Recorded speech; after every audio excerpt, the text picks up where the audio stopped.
নিষিদ্ধ হচ্ছেন মেসি ও আলবা। টেক্সাসের অস্টিনে বৃহস্পতিবার আমেরিকার মেজর লিগ সকার এবং মেক্সিকোর লিগা এমএক্স এর অল স্টার দল মুখোমুখি হয়েছে। MLS অল স্টারের প্রাথমিক তালিকায় ইন্টার মায়ামির লিওনেল মেসি ও জর্দি আলবা থাকলেও চূড়ান্ত স্কোয়াডে তারা নাম প্রত্যাহার করেন।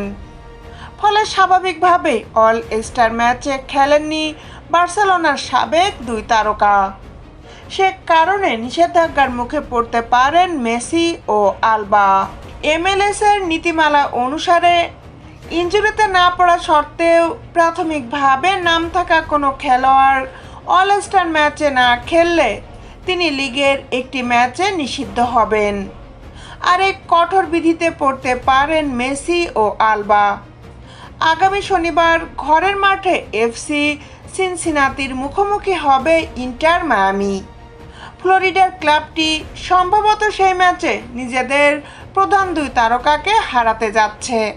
আমেরিকান লিগের দলটি অবশ্য মেসি আলবাদের ছাড়াই মেক্সিকান লিগার অল স্টারদের 3-1 ব্যবধানে হারিয়েছে।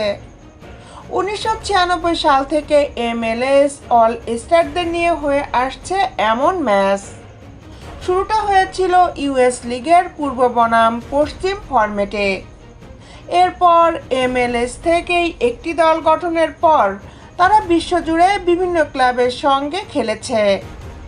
বিশ্ব সফরের অংশ হিসাবে Chelsea, Arsenal, Manchester United, Real Madrid ও জুভেন্টাস প্রতিপক্ষ ছিল MLS অল স্টার দলের।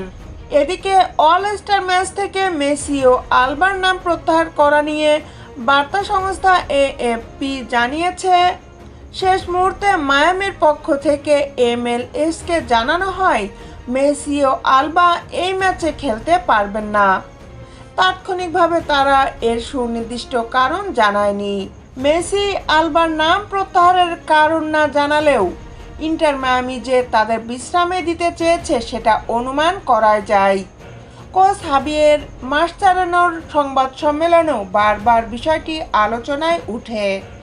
বিশেষ করে ফিফা ক্লাব বিশ্বকাপের পর টানা 7 ম্যাচে খেলেছেন মেসিরা। অবশ্য এই সময়ে এই আর্জেন্টাইন মহাতারকা দারুণ ফর্মে ছিলেন। MLS-এর ইতিহাসে প্রথম কোনো খেলোয়াড় হিসাবে টানা 5 ম্যাচে জোড়া গোল করেছেন তিনি। মাঝে এক ম্যাচ তিনি গোল পাননি। মায়ামিরও টানা জয়ের ধারা থেমে যায়।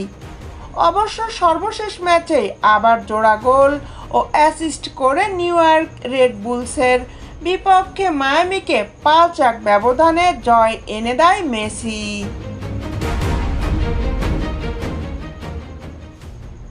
দেশ বিদেশের খেলার আপডেট নিউজ পেতে আমাদের সাথেই থাকুন।